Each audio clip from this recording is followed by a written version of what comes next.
നമസ്കാരം, മെട്രോ മാറ്റിനിയിലേക്ക് സ്വാഗതം. മലയാള സിനിമയെ ഞെട്ടിച്ചുകൊണ്ടിരിക്കുകയാണ് ഓരോ ദിവസവും പുറത്തു വരുന്ന വെളിപ്പെടുത്തലുകൾ. ഹോയ്മ കമ്മിറ്റി എന്ന് പറയുന്നത് മലയാള സിനിമയെ സംബന്ധിച്ച ഒരു ബോംബ് തന്നെയായിരുന്നു.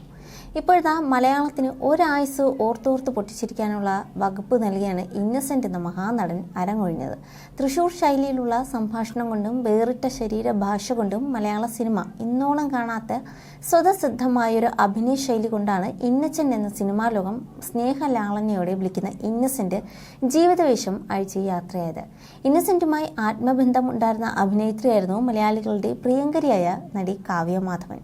ദിലീപുമായുള്ള വിവാഹശേഷം അഭിനയത്തിൽ നിന്നും വിട്ടുനിൽക്കുകയാണെങ്കിലും സോഷ്യൽ മീഡിയയിൽ സജീവമാണ് നടി. ഇന്നസെന്റിന്റെ വേർപാടറിഞ്ഞ് പൊട്ടിക്കരുന്ന കാവ്യയുടെ ദൃശ്യങ്ങളെല്ലാം മുമ്പ് സോഷ്യൽ മീഡിയയിൽ വൈറലായിട്ടുമുണ്ട്.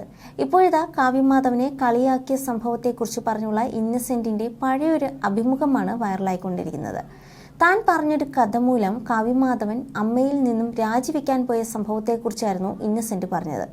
അമ്മ സംഘടന ഒരുപാട് ആളുകൾക്ക് ഒരുപാട് സഹായങ്ങൾ ചെയ്യുന്നുണ്ട്. അതുപോലെ അവശ്യരായ അമ്മയിലെ അംഗങ്ങൾക്ക് കൈനീട്ടവും ഇൻഷുറൻസും എല്ലാം നമ്മൾ കൊടുക്കുന്നുണ്ട്. മരണം വരെയാണ് ഇതെല്ലാം നൽകുന്നത്. വിഷമം അനുഭവിക്കുന്ന ഇത്തരം ആളുകളെ സഹായിക്കാനും ഇൻഷുറൻസ് തുക കെട്ടാനും എല്ലാമായി പണം കണ്ടെത്താൻ പ്രോഗ്രാം അമ്മ ചെയ്യാറുമുണ്ട്. അത്തരത്തിൽ ഒരു പ്രോഗ്രാം അമ്മ ചെയ്യുന്നതിനിടയിൽ കാവ്യമാധവൻ എൻ്റെ അടുത്ത് വന്നു. കുറേ നേരം ആ കുട്ടി എന്നെ തന്നെ നോക്കി നിന്നു. അസുഖം വന്നിട്ടും എനിക്ക് മാറ്റമൊന്നും ഇല്ലെന്നാണോ അതോ മാറ്റമുണ്ടെന്നാണോ അതോ എൻ്റെ മുടി പോയതാണോ എന്താണ് നോക്കുന്നതെന്ന് ചോദിച്ചു. മുടിയെല്ലാം പോയി അവസാനം ഞാൻ ഇല്ലാതാകുമെന്ന് പറഞ്ഞപ്പോൾ കാവ്യ പെട്ടെന്ന് കണ്ണുപൊത്തി. ശേഷം കാവ്യ എന്നോട് ചോദിച്ചു, എന്താണ് ഇന്നസെന്റ് അങ്കിളെ ഇങ്ങനെയൊക്കെ വരുന്നതെന്ന്. അല്ലെങ്കിൽ ഇന്നസെന്റ് അങ്കിളിനെ പോലെ ഒരാൾക്ക് ഈ അസുഖം വരേണ്ട കാര്യമുണ്ടോ എന്ന്. കാവ്യ എക്സിക്യൂട്ടീവ് അംഗമായിരുന്നു. പ്രായമായവർ മാത്രം നേതൃസ്ഥാനത്ത് പോരെന്ന് പറഞ്ഞാണ് യൂത്തിനെയും അമ്മ എക്സിക്യൂട്ടീവ് കമ്മിറ്റിയിൽ ഉൾപ്പെടുത്തിയത്.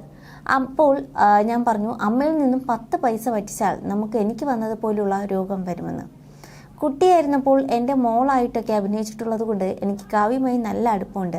നിന്നോട് അടുപ്പമുള്ളത് കൊണ്ടാണ് ഇതെല്ലാം പറയുന്നതെന്നും കാവ്യയോട് ഞാൻ പറഞ്ഞു. പണം മറ്റാരെങ്കിലും എടുക്കുന്നത് കണ്ടില്ലെന്ന് നടിച്ചാലും രോഗം വരുമെന്നും ഞാൻ കാവ്യയോട് പറഞ്ഞു. അങ്കിൾ പ്രസിഡന്റ് അല്ലേ, സെക്രട്ടറി മമ്മൂട്ടിയല്ലേ, അപ്പോൾ അദ്ദേഹത്തിൻ്റെ കാര്യമോ എന്നും അവൾ ചോദിച്ചിരുന്നു. അത് പറയാൻ പറ്റില്ലെന്നായിരുന്നു ഞാൻ പറഞ്ഞത്. അപ്പോഴേക്കും അവൾക്ക് ടെൻഷനായി. പിന്നെ ഒരാഴ്ച കഴിഞ്ഞ് കാവ്യനെ വിളിച്ചു. അമ്മയോടും അച്ഛനോടും നമുക്കൊന്നും വരില്ലെന്നാണ് അവർ പറഞ്ഞതെന്നാണ് കാവ്യ വിളിച്ചു പറഞ്ഞു. പിന്നീട് 2 ദിവസം കഴിഞ്ഞപ്പോൾ കാവ്യ വിളിച്ച് അമ്മയിൽ നിന്നും രാജിവെക്കുകയാണെന്ന് പറഞ്ഞു. ഞാൻ പറഞ്ഞത് തമാശയാണെങ്കിലും അവൾ അത് കാര്യമായാണ് എടുത്തിരുന്നത്. പിന്നെ ഞാൻ കാവ്യ വിളിച്ച് തെളിച്ച് പറഞ്ഞു കൊടുത്തു. ഇതൊക്കെ എൻ്റെ നേരം പോക്കിൽ പെട്ടിട്ടുള്ള കാര്യമാണെന്നും പഴയ രസകരമായ സംഭവങ്ങൾ ഓർത്തെടുത്ത് ഇന്നസെന്റ് പറഞ്ഞു. ഇപ്പോഴത്തെ ആ ഒരു പഴയ അഭിമുഖമാണ് സോഷ്യൽ മീഡിയയിൽ കുത്തിപ്പൊക്കിയെടുത്തിരിക്കുന്നത്. ദിലീപുമായുള്ള വിവാഹശേഷം അമ്മ മീറ്റിങ്ങുകളിലൊന്നും കാവ്യ പങ്കെടുക്കാറുമില്ല.